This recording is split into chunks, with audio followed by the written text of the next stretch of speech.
So this is going to be our home buying process part 2. So after we had gotten everything approved, like I said, we got approved on, I want to say like March 23rd, March 24th. So after that part, they just basically started to get everything, on the go. So right after that, I want to say a week later. Yeah, a week later, because everything got done within a month's time. Thank you, Jesus. Because with this whole pandemic, a lot of people had to wait like a year or half a year and all that. Like I said, I'm very, very fortunate because we was able to get our house onto the property and we was able to move in like within a month's time. And with all this stuff going on, you're really not able to do that. So when I say it was wonderful. But so after, like I said, I signed the documents and whatnot, they had to, of course, they saw the property. They put some sticks and stuff down, like exactly where it was supposed to be at. After that, like I say, a week or so later, then they started like smoothing it over. Like every every grass that was there, they had to basically smooth out the land and stuff like that.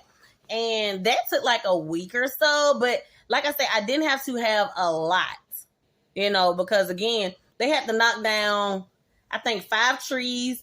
My parents and I need to show y'all this stuff right here too. Hold on just a sec. So that brown car and that blue truck, and it was another truck. Y'all see my son? It was a blue truck, which was my dad's, well, it's my cousin, it's family. But anyway, it was my dad's boss.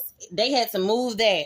And I was like, Lord have mercy, we didn't have anybody to do that. But thank you, God.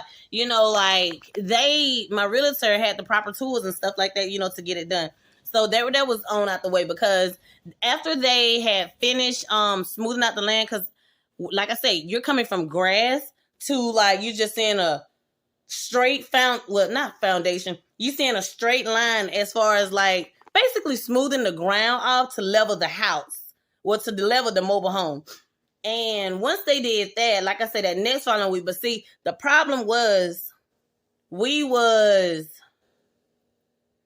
it was raining off and on. So it was very, very frustrating. And like I said, when I look back on it, it didn't take as long as I thought it did. But again, after they smoothed out the land and stuff, I want to say that next following week, or if not that same week, they brought the mobile home on out. And y'all, oh my God, I hate the fact that I missed it, but I'm so thankful that my mom and my dad and them was here. So, my sister, she was always calling me because, again, I was transitioning from part-time to full-time at the post office, so I wasn't able to get off like that. But what I was doing was getting off of work, coming on down here. Mind you, I'm literally having to get off of work, I say maybe like 1 or 2 o'clock, pick the children up from daycare. No. Yeah, either pick them up from daycare or from school, and we would come on down here. So usually I'm coming down here like 3 o'clock in the evening, and I'm driving like an hour away, and, we coming to go see the process and everything like that. Then when we saw the house, I had to come down here again because they wanted me to do something. I can't quite remember exactly what that was. I can't quite remember, but anyway, it was this guy. Y'all keep your mouth shut. But this guy, he was working on something with the house. What was it? Because it was a Hispanic man. He had to come put the AC unit in. And then it was another man. He was, I guess, making sure the electricity or something like that was working. Because, okay, so when they had put the house down, my realtor called me and she was like, hey, you need to be trying to go ahead, and turn on your lights and water because it's really happening. So, mind you, I don't know how everybody's city is, but in the state of Alabama and in the town of Alexandria City, if you're outside of the city limits, you have to pay an extra fee. So, when I say I had to pay, I want to say $1,500. I think it was $1,300 or $1,400, but it was like with taxes and stuff like that. But again, we're going to go back and we're going to calculate this stuff. So, of course, I paid $4,300 for the down payment for the mobile home. Because the only thing I just got is called the Chateau Loan. The Chateau Loan, it is nothing but just you're buying the mobile home only.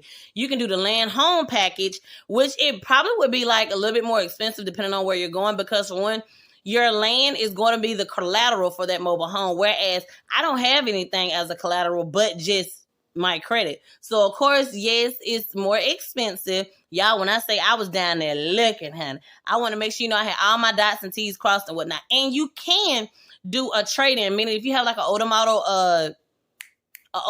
mobile home, you can trade that in to get you up to date. When you may or may not have to do a down payment. It depends on like maybe the condition of the home or how old it actually is.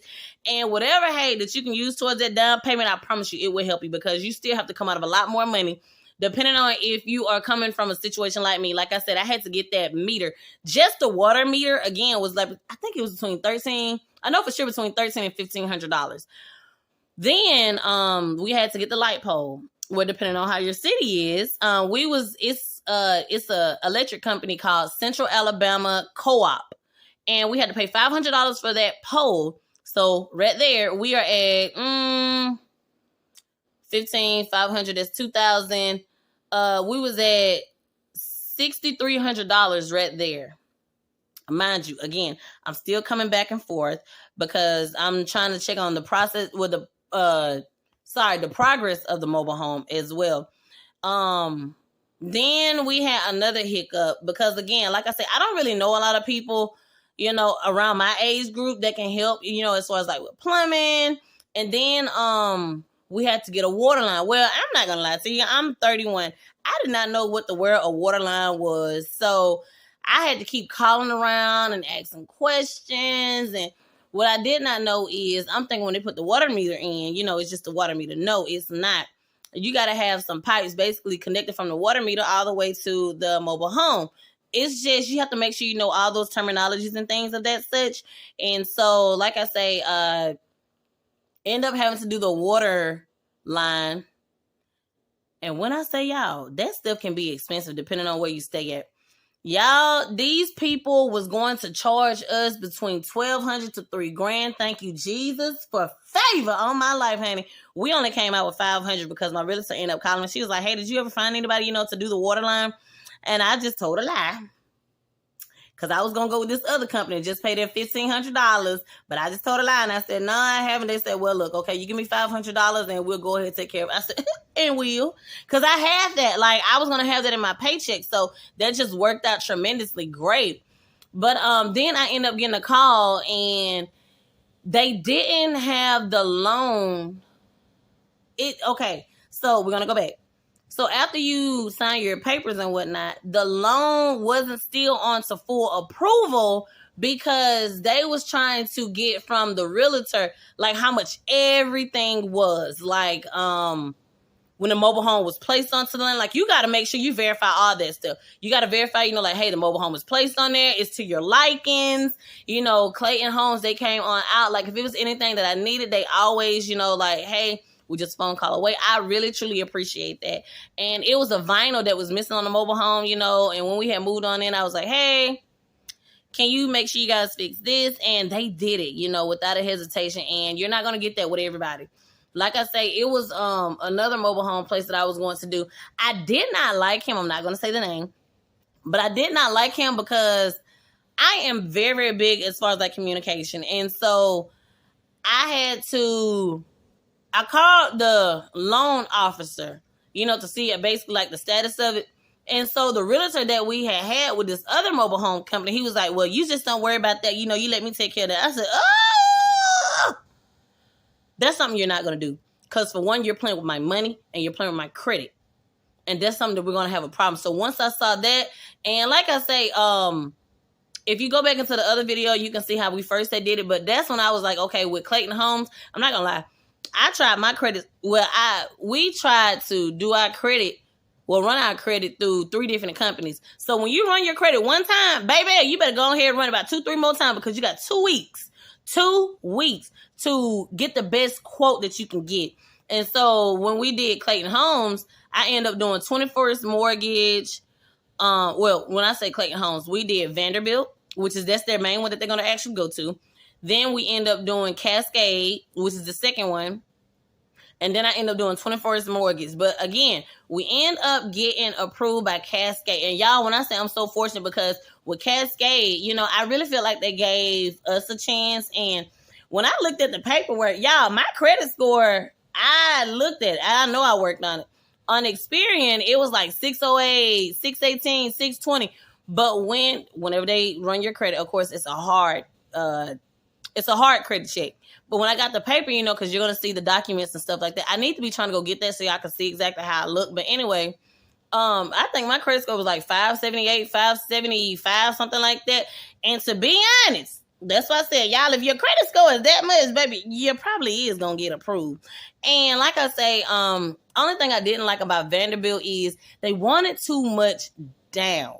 And I just didn't like that, because you're having to put so much down. Yes, it's great. If you can afford to put more down, please do it. Do it. It will help you in the long haul.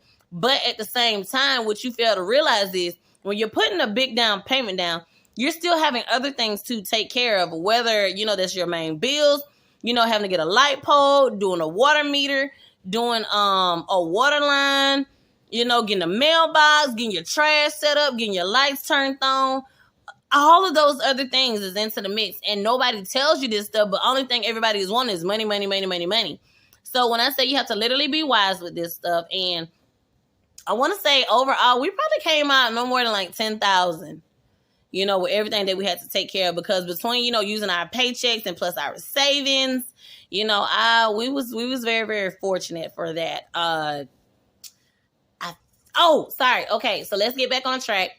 So with that part, like I said, that second week, that was the only part that I was really, really nervous about, because we didn't have anybody to do the water line. And literally after we did the water line, we could have basically just that was it. But another problem that we had ran into was the septic tank part. What I did not know is you're basically on your own. Once you sign those papers, you have to figure out who you're going to get your electricity from, who you're going to get water from, your garbage, and also the septic tank. Now, the septic tank, they'll figure all that stuff on into your loan. Just keep your mouth shut. You keep your mouth shut, because you're not supposed to tell the lenders that the septic tank is going to be into your loan, because otherwise they would not finance it. But hey, keep everything closed. Now, I will say, with the septic tank, you basically need to make sure you call your health department, because they're the one that's in control of all that. Make sure you talk to these people. Y'all got to make sure you be on it, because if you don't know, you will be a sitting duck, and it's like, well, why isn't anything happening for you? Because for one, like I say, after you sign those papers, those realtors, I'm not going to say that they don't care, but they start working on other people, you know. But it was wonderful. It was great. And like I say, the septic tank was the last thing we had to do.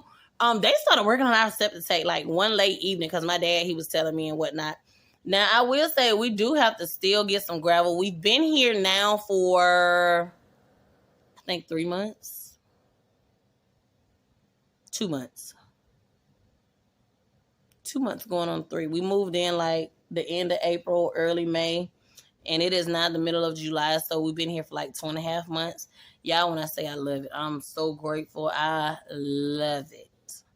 And my children, you know, they love it too. It's been a wonderful thing. But like I say, after we did the septic tank, that was literally the last thing. She gave us the okay to try to go ahead and move, y'all. I got that U-Haul, honey. I started packing everything up and started slinging that stuff in that truck, because, you know, we have waited and prayed for this for a long time. But that is basically our second part to, you know, our process to the mobile home. Y'all, we love it. It is very spacious. Y'all, I just didn't know that it was going to be this much space for us. Yes, it is a single wide, and I don't know, you know, I feel like a lot of people, you know, they stereotype mobile homes or trailers or whatever, but hey, you always get something that you're going to love, because at the end of the day, you're paying for it. But again, you know, like I said, we basically got this home with just using my income alone. Yes, me and my husband, you know, we could have put his, but why would you want to pay more and get yourself in more debt if you don't have to? But that's a whole nother thing. But I hope you guys